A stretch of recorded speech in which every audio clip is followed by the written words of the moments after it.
que la ergonomía es la ciencia para diseñar el trabajo de manera que éste se ajuste al trabajador en lugar del contrario. Y allí también entonces hablábamos de que este concepto de sistema productivo lo vamos a tener que mirar en el trabajo y ahora más adelante pues lo vamos a ver. En cuanto a la normatividad de México, ya vimos que hay una parte relacionada con la norma oficial mexicana, que ya dijimos que es la de manejo manual de cargas, que hay una parte del Reglamento Federal de Seguridad y Salud en el Trabajo que está en el artículo 42. No olviden esta parte porque de allí sale la norma oficial mexicana y no olviden que aquí nos dice que todos los factores de riesgo, que el centro de trabajo tiene la obligación, esta es la parte del artículo 42 donde habla de las obligaciones de los centros de las empresas para mirar todos los factores de riesgo ergonómico, que a pesar de que ha salido solo la de manejo manual de cargas, nos obliga a manejar todos los conceptos. ¿Cuáles son esos conceptos? Hacer un análisis de factores de riesgo ergonómico, que para ello se hace identificación, evaluación y después de la evaluación salen unas recomendaciones que hay que implementar y prevención y control, todo el tema.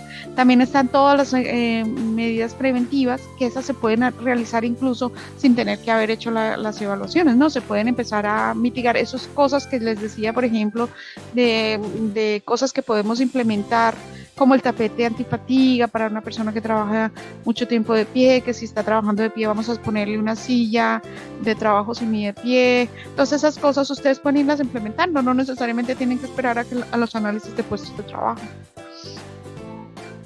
Ahora, por ejemplo, también es importante la parte de los exámenes médicos para el personal ocupacionalmente expuesto, que de aquí estaremos viendo cosas muy, muy específicas, sobre todo porque pues tenemos en este momento doctores, entonces pues esta parte les va a interesar muchísimo.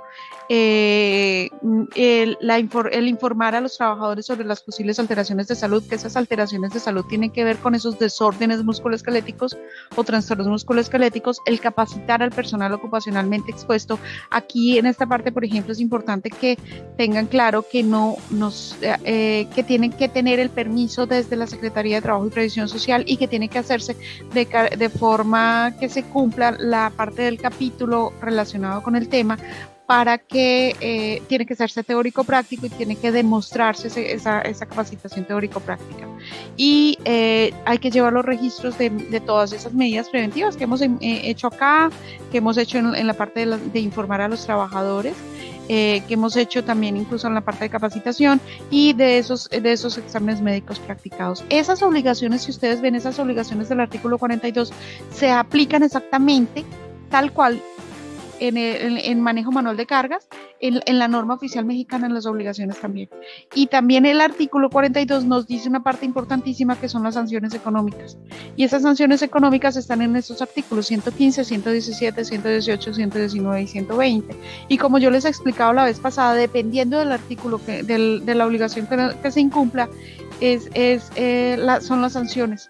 Y las sanciones, el reglamento fue emitido en el 2014, entonces habla de salario mínimo diario vigente, pero hoy pues se convierte ese salario mínimo diario vigente a UMAS. Entonces si hablamos entre 50 y 5,000 UMAS, más o menos estamos hablando de las sanciones pueden ir de entre 4,481 pesos a 448,100 pesos, dependiendo de qué se incumpla.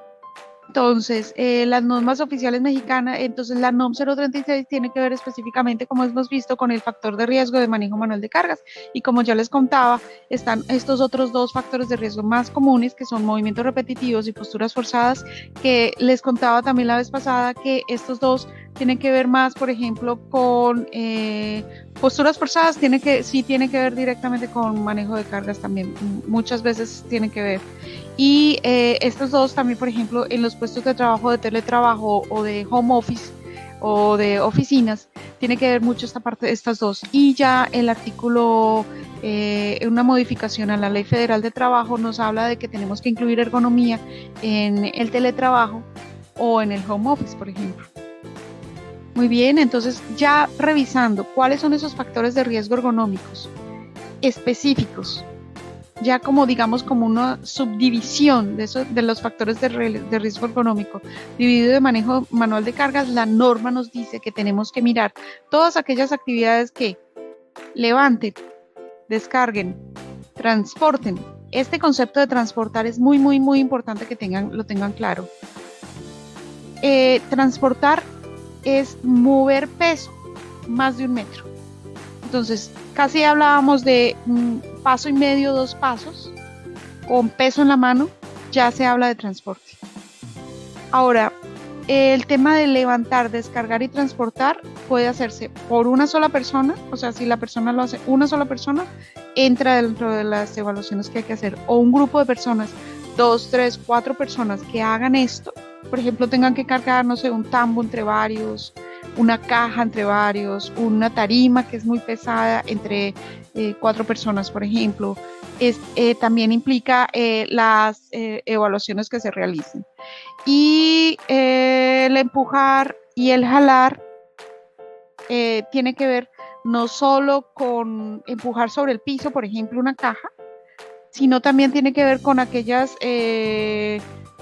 partes que son, por ejemplo, usando un patín, un carrito, una mesita, digamos que es como una mesita transportadora, no sé si las han visto, que tiene rueditas, todo aquello que implique acciones con ayudas mecánicas, también se incluyen y se evalúan dentro de la norma.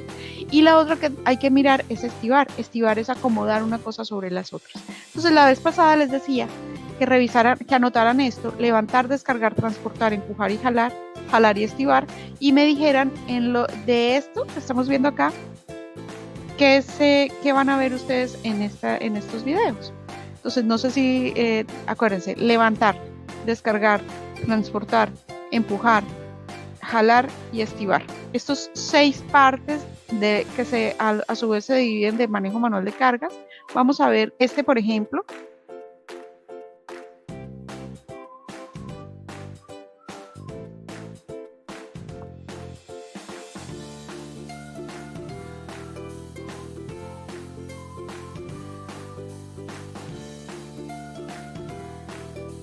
Si quieren, si les parece bien, vamos alternando a las personas para que no...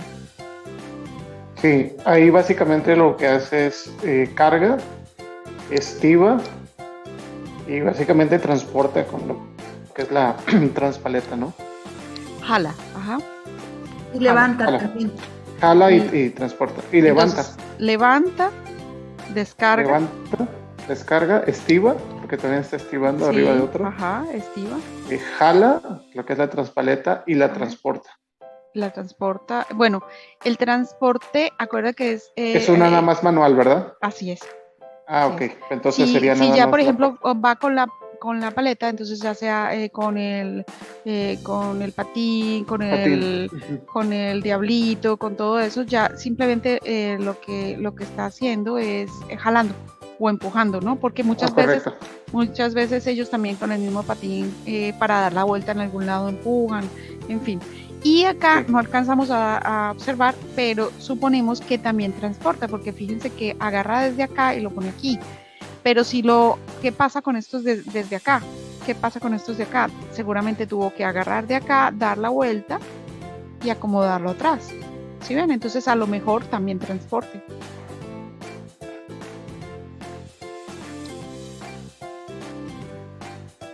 ¿Y qué hace?